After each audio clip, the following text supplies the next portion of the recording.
अभी हमारे सभी साथियों ने पार्टी के बारे में, आपको पार्टी की नीतियों के बारे में बताया।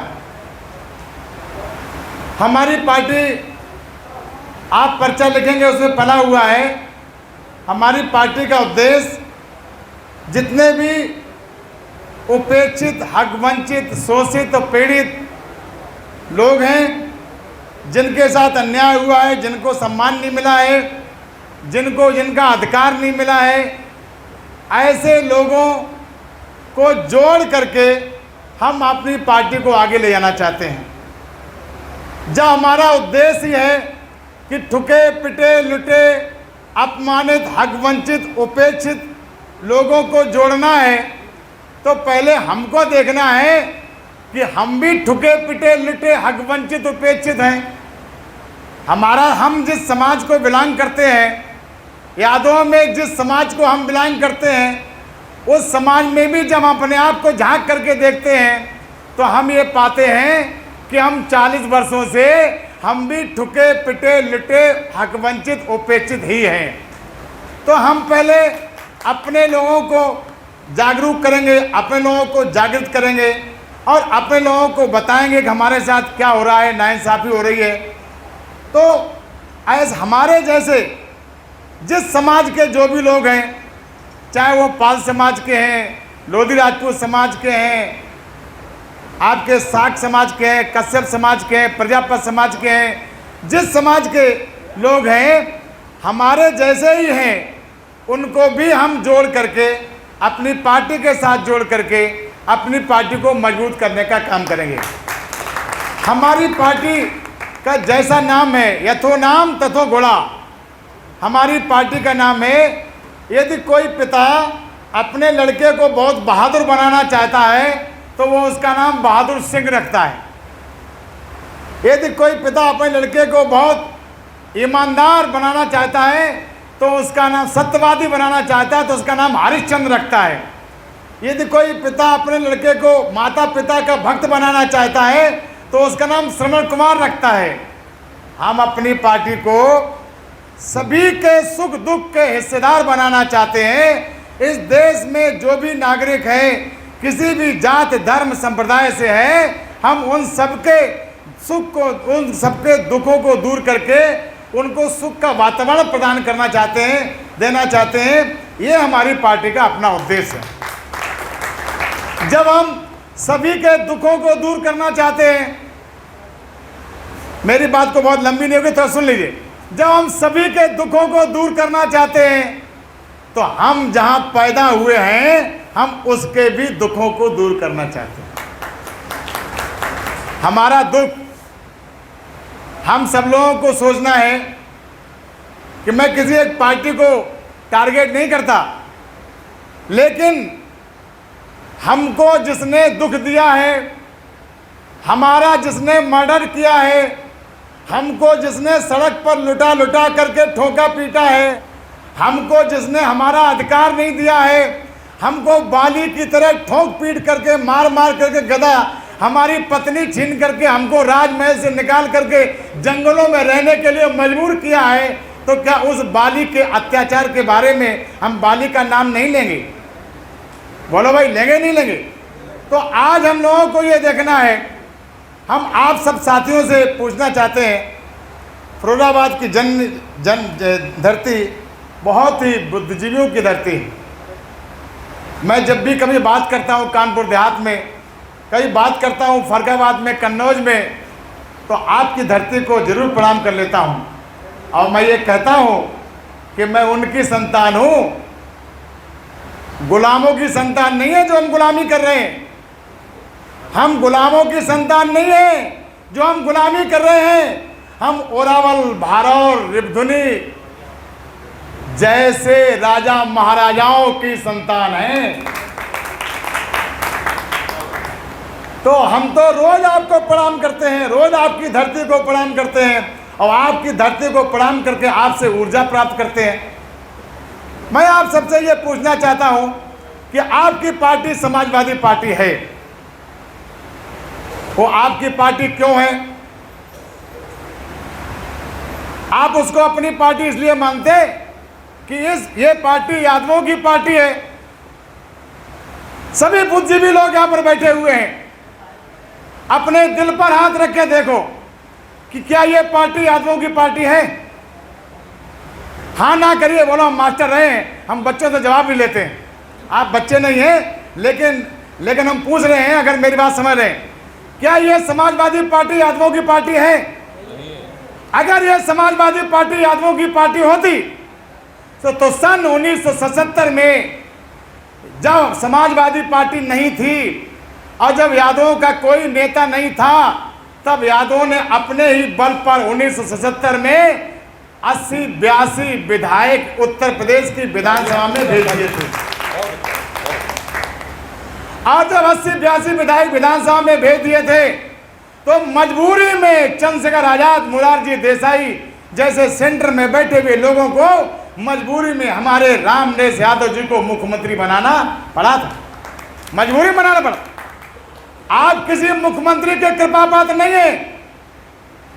मुख्यमंत्री आपके विधायक नहीं बनाता, आप विधायक बनाते हो, विधायक मुख्यमंत्री बनाता है।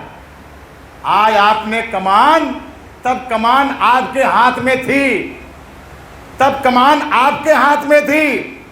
आपने 82 विधायक बना लिए थे और ना चाहते हुए भी उत्तर प्रदेश के लोगों के अपना यादव मुख्यमंत्री बना लिया था। अब आपने कमान ही छोड़ दी, आपने लगाम आपने उनके ऊपर, घोड़े के ऊपर छोड़ दी। आपने अपने हाथ में लगाम रखी नहीं, और जब घोड़े के ऊपर छोड़ दिया कि जहां तुम्हारी इच्छा है वहां जाओ, जैसे इच्छा वैसे जाओ, तो घोड़ा तो अपनी सुविधा अनुसार जाएगा ही नहीं जाएगा। इसलिए मैं अपने सभी साथियों से पूछना चाहूंगा, अगर यादवों की पार्टी होती तो आज उत्तर प्रदेश में जब अपने बल पर आप 80 विधायक बना सकते हो, तो जब इतनी बड़ी ताकत बना दी तो आज कम से कम 160 यादव विधायक होने चाहिए थे। बोलो भाई, आना करिए। पहले तो यादव की पार्टी थी नहीं। जब यादव पार्टी थी नहीं तो आप थे यादव, आपने 80 विधायक बना लिए। अब आपने यादव की पार्टी भी बना ली, तो अब जब यादव की पार्टी बना ली तो यादव बढ़ना चाहिए, घटना चाहिए? बोलो भाई, बोलो भाई, यादव बढ़ना चाहिए, घटना चाहिए?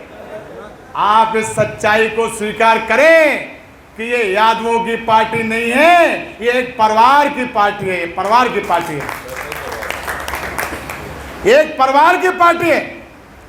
जिस पार्टी से आपने ये अपेक्षा की थी कि यादवों को फलने फूलने विकसित होने का मौका मिलेगा, इस पार्टी से मिलेगी, उस पार्टी ने गाजीपुर से लेकर के गाजियाबाद तक एक भी आपका यादव मुनस्सर नहीं रखा हुआ है, सबको खत्म करके रखा हुआ है। बोलो गलत कर रहा हूं?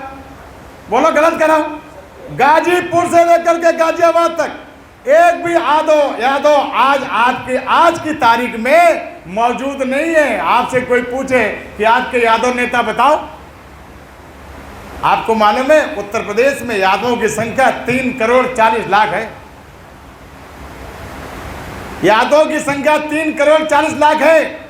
हमारी यादवों की 11.5% की आबादी है, और 11.5% में जो हम पर राज करते हैं उनकी केवल 1% की आबादी है। लानत है हमारी बुद्धिमानी को, ज्ञान को, समझदारी को, अपनी चेतना को। 1% की आबादी, 1% की आबादी, 1% की आबादी वाले आज हम पर शासन कर रहे हैं। अब आप देख लो, अगर ये पार्टी यादवों की होती, अगर मेरी बात ध्यान सुनेंगे, अगर पार्टी यादवों की होती तो यादव राष्ट्रीय अध्यक्ष होता। बोलो भाई, अगर ये पार्टी यादवों की होती तो यादव राष्ट्रीय अध्यक्ष होता। यादव चाहे बनारस का होता, चाहे आजमगढ़ का होता, चाहे बलिया का होता, चाहे बस्ती गोरखपुर का होता, चाहे आपका नोएडा का, गाजियाबाद का, कहीं का भी होता, यादव की पार्टी का राष्ट्रीय अध्यक्ष यादव होता। यादव की पार्टी का राष्ट्रीय अध्यक्ष किसी परिवार का नहीं होता। और मैं आपसे पूछना चाहता हूं कि अगर विरासत रहनी चाहिए, अगर विरासत रहनी चाहिए तो विरासत सबकी रहनी चाहिए। अगर विरासत रहनी चाहिए तो रमाकांत यादव की भी रहनी चाहिए, अगर विरासत रहनी चाहिए तो मित्र सिंह यादव फैजाबाद की भी रहनी चाहिए। अगर विरासत रहनी चाहिए तो श्याम किशोर यादव लखनऊ वालों की रहनी चाहिए।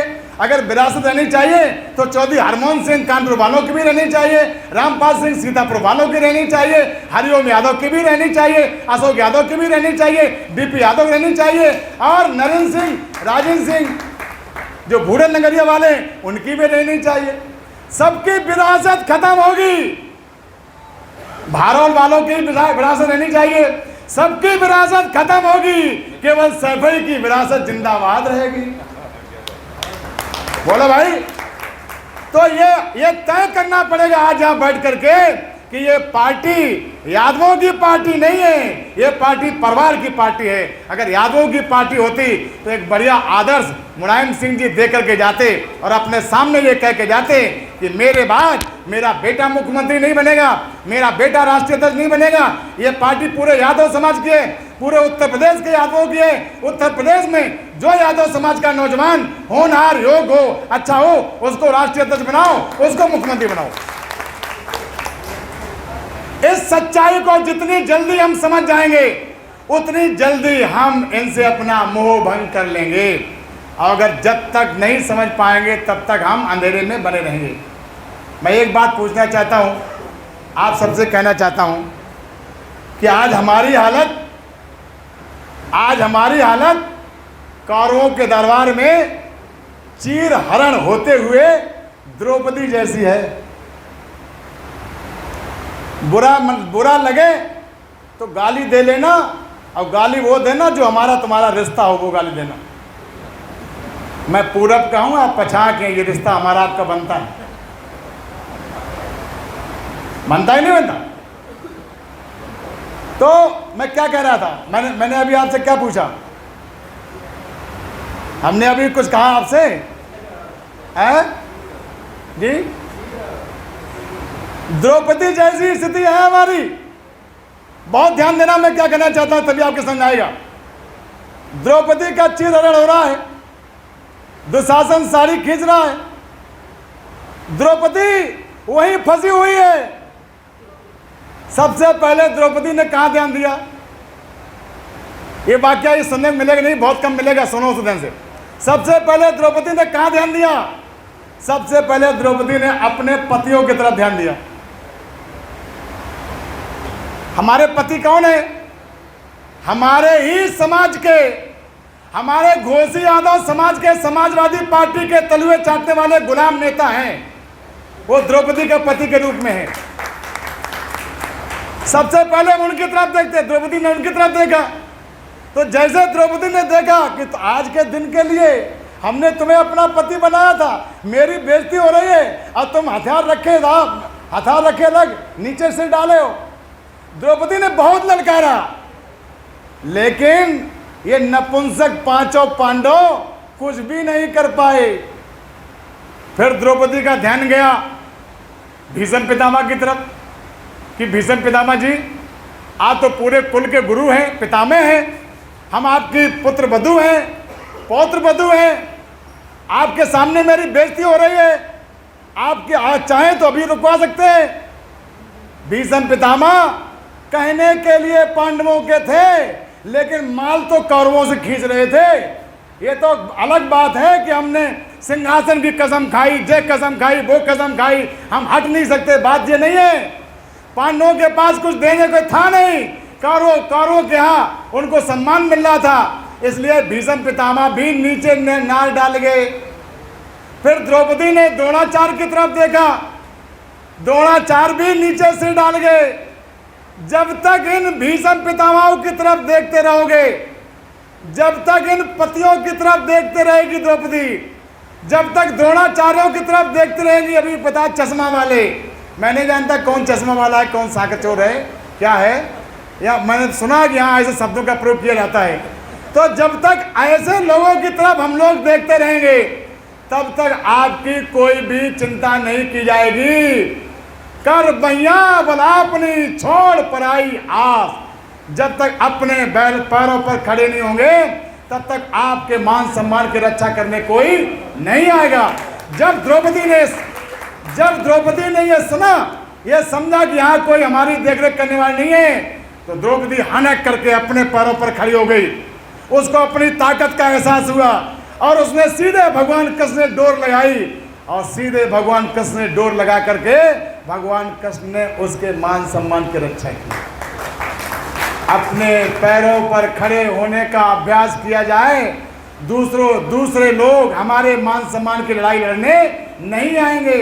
वो कौम जो आज संघर्ष करती है, जो चाणक्य ने कहा है कि जो कौम आज संघर्ष करती है कल उसके बच्चे मान सम्मान स्वाभिमान की जिंदगी जीते हैं, और जो कौम आज गुलामी करती है कल उसके बच्चे भी गुलामी गुलामी गुलामी गुलामी करेंगे।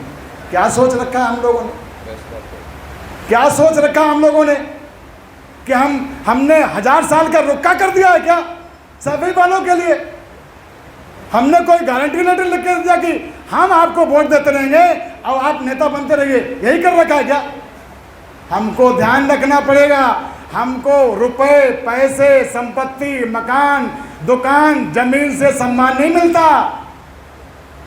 यद्यपि जग दारुण दुख नाना और सबसे कठिन घुसीटा नामा। बात समझ रहे हो?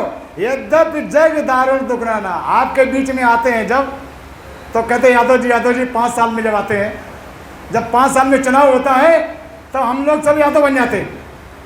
जब भी चुनाव होता है यादव बन जाते हैं। यादव की नाक यादव की नाक यादव की नाक। अरे तुम्हारी नाक बचाते बचाते हमारी गर्दन कट गई, अस्तित्व खत्म हो गया। अब हमको अपनी नाक बचानी है। जब 5 साल आया चुनाव आया, हमने इनकी नाक बचा दी तो हम यादव हो गए, और जैसे चुनाव निकल गया और सोई हम घुसीटा हो गए। बोलो सही बात है कि नहीं है? सही बात नहीं है। तो एक बार जो धोखा खाए सो बावनवीर कहलाए, और जो बार बार धोखा खाए सो क्या कहलाए? बोलो भाई, जो बार बार धोखा खाए। तो अब हमको इस बार बार धोखा खाने के क्रम को बंद करना है। मैं एक बात बताना चाहूँगा अपने सभी नाते रिश्तेदारों से, आप सब लोगों से, कि उन्होंने पूरे प्रदेश में किसी भी यादव को इस लायक नहीं रखा कि वो उनके खिलाफ आवाज उठा सके। लेकिन जब जब होए धर्म की हानि, भगवान सबका है, ईश्वर सबका है, जब जब होए धर्म की हानि, बाढ़े असुर अधम अपमाने, तब तब प्रभु धर्म मनो शरीरा, हरहि सदा सज्जन की पीड़ा। शिव प्रसाद की कोई औकात नहीं, शिव प्रसाद की कोई ताकत नहीं। ये उस परमपिता परमात्मा ने ही कहा है कि जाओ शिव प्रसाद, तुमको हम ताकत देते हैं, साहस देते हैं, अपनी खुद की पार्टी बनाओ, और पार्टी बना करके अपने समाज के मान सम्मान स्वाभिमान और गौरव की प्रतिष्ठा को स्थापना करो।